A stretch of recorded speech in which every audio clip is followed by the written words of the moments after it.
But in Colombia, I went to pastry school, and I just think like the kitchen is something that really like I'm really passionate about.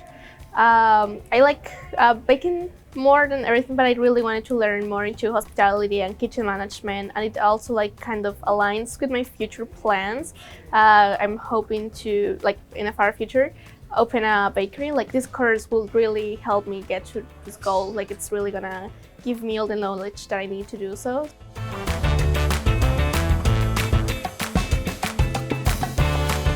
I came here with an agency and they recommended me lots of college, and when I looked into like the pictures that they sent me and everything, Greenwich was the one that I liked the most.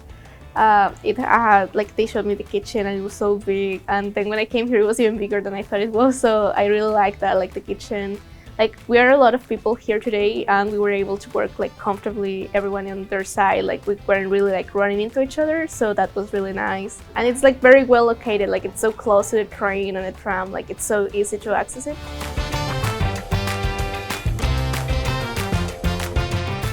And the material, I think it's good, like I think it's really towards the course, like it has everything that you need to know and it really prepares you for the classes and everything. A very multicultural place. It has a lot of like also related to the cuisine as well, because there are so many cuisines everywhere, restaurants. It's very like cultural as well. You can find a lot of events and all things, so I have really liked it so far.